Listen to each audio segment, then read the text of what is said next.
기도하겠습니다. 우리의 온 마음과 정성과 뜻을 다하여 주님을 찬양합니다. 이 시간에 주인이 되어 주시옵시고 우리 예배 중에 주의 말씀을 인하여서 귀한 은혜를 얻고자 합니다. 우리의 심령이 오직 주님께만, 우리의 마음이, 생각이, 뜻이 오직 주님께만 드려질 수 있도록 허락하여 주시옵소서. 주심에 감사드리며 예수님의 이름으로 기도합니다.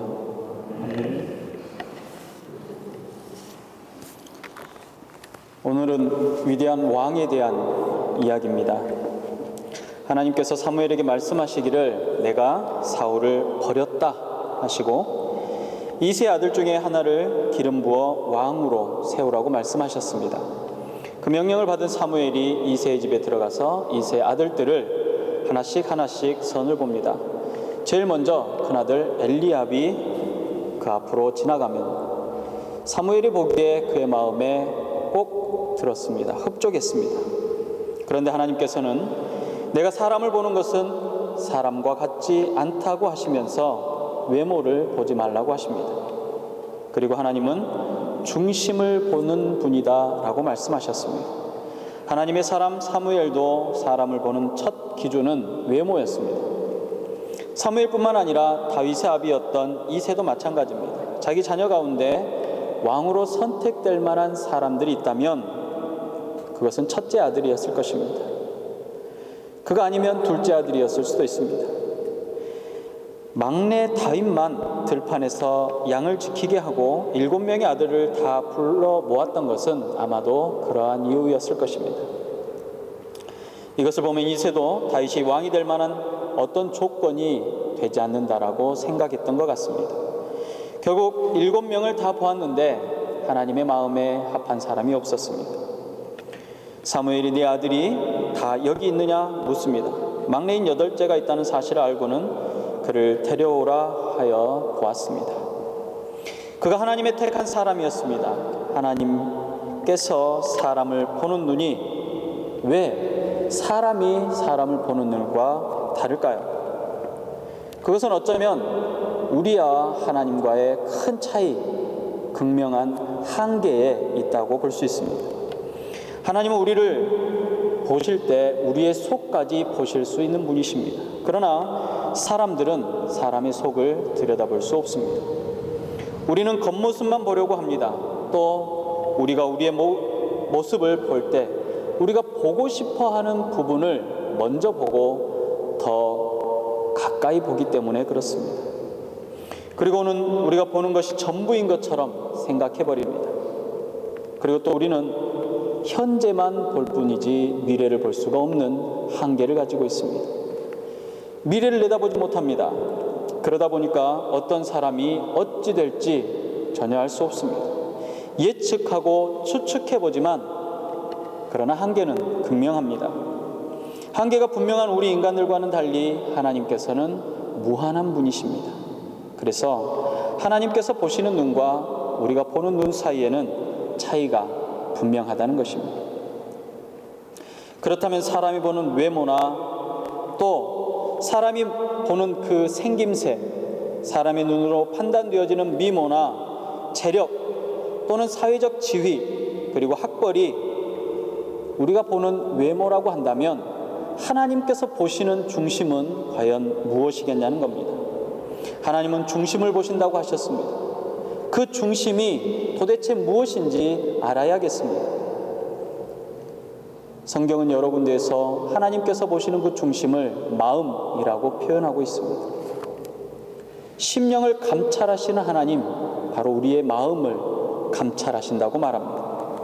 특별히 감찰하시는 중심은 하나님께 향한 믿음을 보시는 것입니다. 하나님께서 보시는 사람의 중심, 마음이라는 것은 하나님을 향한 믿음을 말합니다.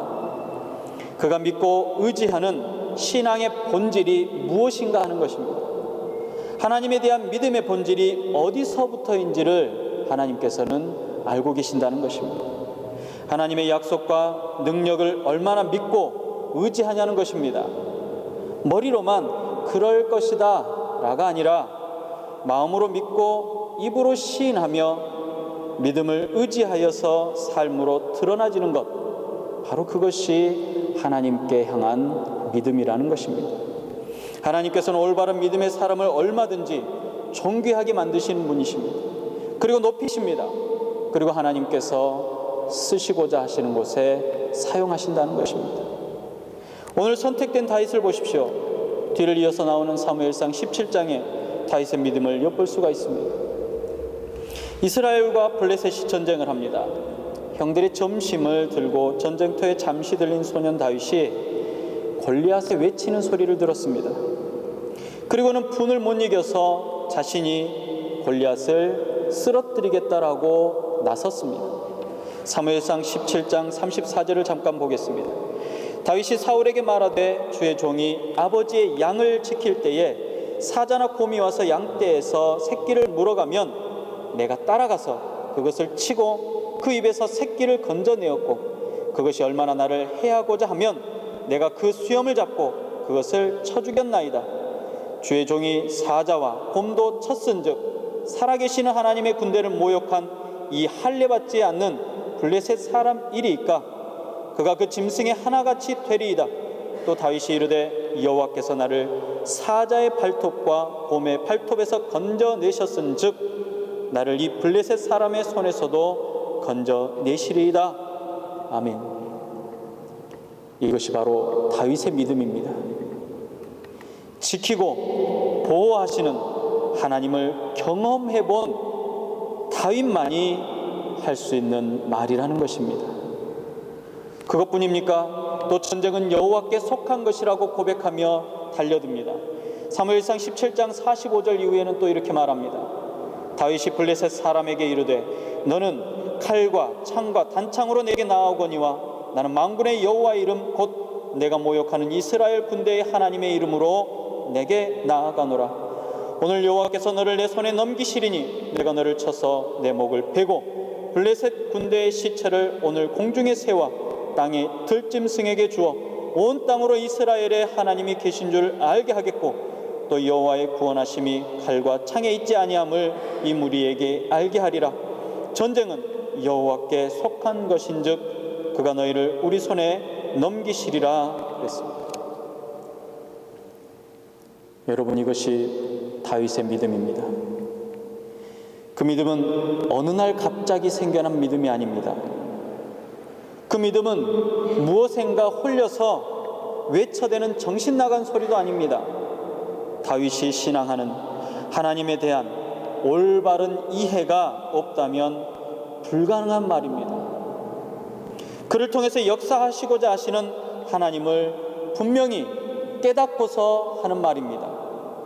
지금 겉으로 드러나는 것은 나라와 나라 간의 전쟁이지만 창조자이신 하나님의 백성들과 거짓신을 섬기는 블레셋과의 전쟁입니다. 다윗은 하나님의 사람임에 틀림없습니다.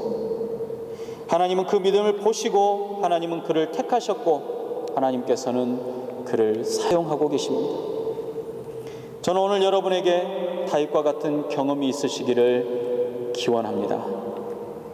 여러분에게 주시는 믿음의 분량대로 세상의 일들 가운데 지키시고 보호하시고 때로는 나를 강하게 하셔서 모든 어려움으로부터 이길 힘과 능력과 지혜를 주시며 또 우리를 피할 수 있는 바위와 숨는 그늘을 주시는 하나님을 경험하시기를 바랍니다.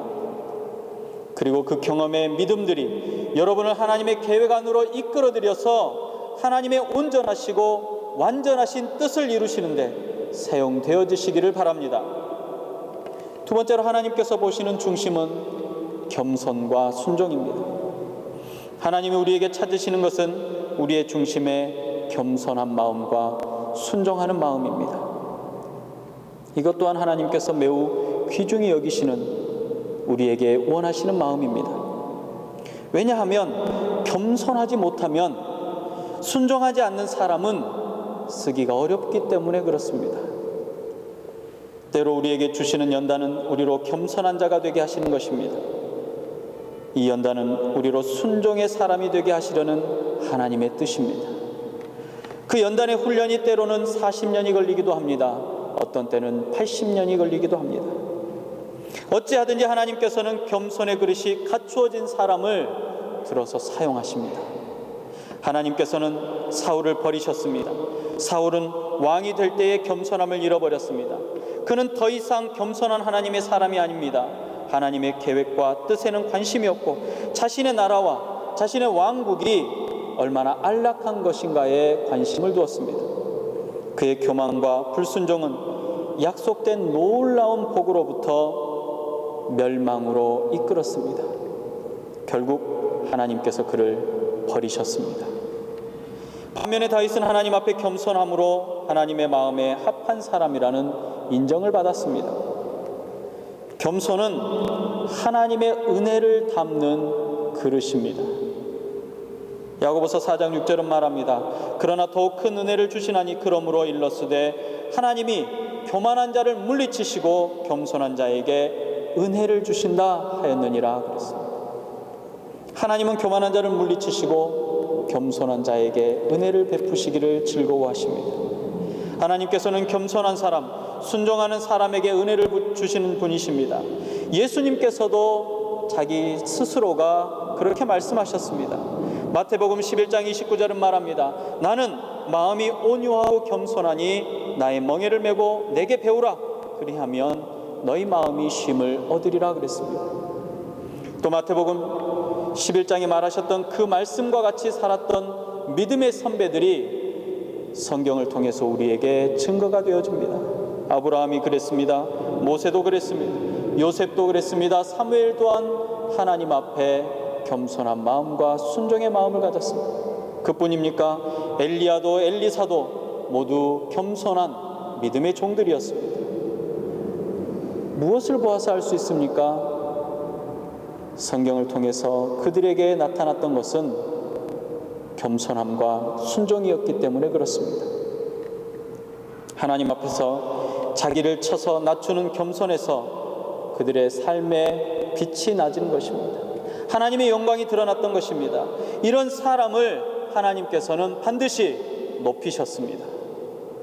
베드로전서 5장 6절에 보면 그러므로 하나님의 능하신 손 아래서 겸손하라. 때가 이르면 너희를 높이시리라 그랬습니다. 우리의 무지를 깨달았을 때 우리는 겸손하지 않을 수 없습니다. 하나님의 전능하시고 전지하심과 역사하심을 대할 때 우리는 결단코 겸손할 수밖에 없습니다. 나를 향하신 하나님의 뜻을 발견할 때 우리는 순종할 수밖에 없습니다. 말씀 아래 겸손하며 순종해야 합니다. 여러분에게도 순종하며 겸손한 삶이 되어주시기를 바랍니다. 마지막으로 하나님이 보시는 중심은 사명을 감당하고자 하는 마음입니다. 일을 시키는 주인은 그 일을 충성되게 잘 감당하는 일꾼을 볼 때 기뻐합니다. 하나님께서 우리에게 일을 맡기실 때 그 일이 우리에게 얼마나 중요한 일인지를 묻지 않습니다. 그저 일을 맡기십니다. 그리고 그 일을 성실하게 감당하기를 원하시고 이를 통하여서 기뻐하십니다. 어린 다윗에게 광야에서 양무리와 함께하는 일은 결코 즐거운 일이 아닙니다. 하루 종일 이야기할 상대조차 없습니다. 갑작스러운 변화, 기후는 더위와 추위와 싸워야 하는 다윗에게 있어서는 어려운 일입니다. 언제 들어닥칠지 모르는 들짐승의 위협은 자기의 생명마저도 위협합니다. 밤이 되고 양들이 잠이 들면 외로움에 몸서리쳤을 것입니다. 하지만 다윗은 자신에게 맡겨진 일을 결코 소홀히 하는 사람이 아니었습니다. 막내이기 때문에 형들이 전쟁에 나가서 어쩔 수 없이 지금 양을 치고 있는 것이 아닙니다. 그 일은 지금 그에게 주어진 일이기 때문에 최선을 다하고 있는 것입니다. 하나님은 자기 책임을 성실하게 수행하는 사람의 마음을 보십니다. 하나님께서 여러분들에게 어떤 일을 주어준다고 할지라도 적당히 대충 감당하려고 하지 마시기 바랍니다. 최선을 다해서 여러분에게 주어진 일을 감당하십시오. 하나님의 일에는 큰 일과 작은 일이 존재하지 않습니다. 모든 일이 소중하고 귀중한 일입니다. 특별히 작은 일이나 특별히 하찮은 일이나 남에게 알아주지도 않는 별 볼 일 없는 일들은 없습니다. 오히려 이러한 일들은 하나님의 보시기에 너무나도 사랑스러운 일들이고 귀한 일들일 때가 많습니다. 작은 일에 충성된 자는 큰 일에도 충성할 수 있습니다. 작은 일에 불성실한데 어떻게 큰 일을 충성되이 행할 수 있겠습니까? 절대로 불가능한 일입니다. 하나님께서는 그러한 사람들을 큰 일에 사용하지 않으십니다. 믿음을 갖고 이 땅을 살아가는 삶의 자세입니다. 무엇이든지 자기에게 맡겨진 일은 하나님께서 나에게 맡기신 일이라고 생각하고 최선을 다하는 것입니다. 성실함으로 맡겨진 일에 최선을 다하는 것입니다. 이는 세상을 사랑하라는 말이 아닙니다. 세상의 것들에 우리 마음을 빼앗기라는 말이 아닙니다. 초대교회 성도들이 세상 사람들로부터 칭찬을 많이 받았습니다. 인정받았습니다. 그 이유가 어디서부터 오느냐? 그들 자신들의 삶의 터전에서 최선을 다하면서 살았습니다. 요즘 말로 바꿔서 말하면 믿음의 사람들이 교회 일에만 충성하는 것을 말하는 것이 아닙니다. 교회를 세우고 가꾸는 일에만 헌신하는 것을 말하는 것이 아니라는 것입니다. 자기에게 주어지는 하나님의 뜻을 발견하는 것을 말합니다. 자기의 삶을 하나님의 기뻐하신 뜻 가운데 드리는 것을 말하는 것입니다. 조금 더 쉽게 얘기하겠습니다. 우리에게 하나님께서 은사를 주시고 은사를 따라서 생업도 주셨습니다. 산업을 허락하시고 가꾸고 세우게 하셨습니다. 무엇보다도 가정을 허락하셔서 가정 안에 하나님의 기뻐하심을 두셨습니다. 우리에게 주어진 작은 일부터 세세한 부분부터 최선을 다하기를 하나님께서는 원하고 계십니다. 가정이 온전하지 못한데 어떻게 하나님의 일을 할 수 있겠습니까? 주변 사람들이 손가락질을 하며 혀를 차는데 어떻게 하나님의 영광이 드러나며 어떻게 하나님의 큰 일을 감당할 수 있겠습니까? 사랑하는 성도 여러분, 우리가 사는 세상은 외형과 외모로 보고 판단하고 그것이 전부인 것처럼 말합니다. 그러나 외형과 외모가 준수하고 훌륭하다고 결코 그 사람이 훌륭한 것은 아닙니다. 화려한 겉모습 속에 속아서 자신을 훌륭한 사람이라고 생각하지 말기 바랍니다. 하나님께서 보시는 눈은 사람이 보는 기준과 다릅니다. 하나님께서는 사람의 중심을 보십니다. 우리는 이제 하나님 앞에 서야 합니다. 우리의 중심을 보시는 하나님 앞에 서야 합니다. 하나님께서 보시는 중심은 하나님을 향한 믿음입니다. 하나님께서 쓰시는 사람은 겸손하며 말씀에 순종하는 사람입니다. 하나님께서 기뻐하는 사람은 자신에게 맡겨진 일에 충성을 다하는 사람입니다. 홍조를 띈 다윗이 아버지의 부름을 받고 천막 안으로 뛰어들어가서 숨을 몰아쉬며 들어섰습니다. 하나님께서 사무엘에게 그가 왕이 될 것을 말씀하셨습니다. 오늘 거룩한 하나님을 예배하기 위해서 기쁨의 얼굴로 참여하신 여러분들을 바라보시고 기뻐하시는 하나님의 음성을 들으시기 바랍니다. 이는 내 사랑하는 자요 내 생명과 같은 자녀라. 내가 오늘 너희에게 복을 주리니 안식을 누리라. 임마누엘 너와 영원토록 함께하기를 원하노라. 기도하겠습니다. 결단코 우리는 하나님의 기뻐할 만한 그 어떤 조건도 갖추지 못한 사람들입니다. 우리의 외모도 우리의 삶도 우리의 행위 하나하나가 죄로 물들어 타락하고 썩어져가는 인생입니다. 그러나 그 썩어져가는 인생 중에 우리 주님 나를 부르시고 사랑하는 자라 불러주심을 감사를 드립니다. 생명을 주심을 감사를 드립니다. 우리 주님 나와 동행하여 주심을 감사를 드립니다. 이 시간에 다윗의 마음을 생각하고 중심을 바라보시는 하나님의 은혜를 기억하며 다윗과 같은 충성된 사람이 되기를 원합니다. 다윗처럼 하나님께서 들어서 사용하시는 자가 되기를 원합니다. 어느 곳에 쓰시든 어떤 모양으로 쓰시고자 하시는 하나님의 기뻐하심 가운데 놓여지는 인생들이 될 수 있도록 허락하여 주시옵소서. 우리로 하나님의 영광을 이루시고 구원을 이루시기를 원하는 예수님의 이름으로 감사하며 기도드리옵나이다. 아멘.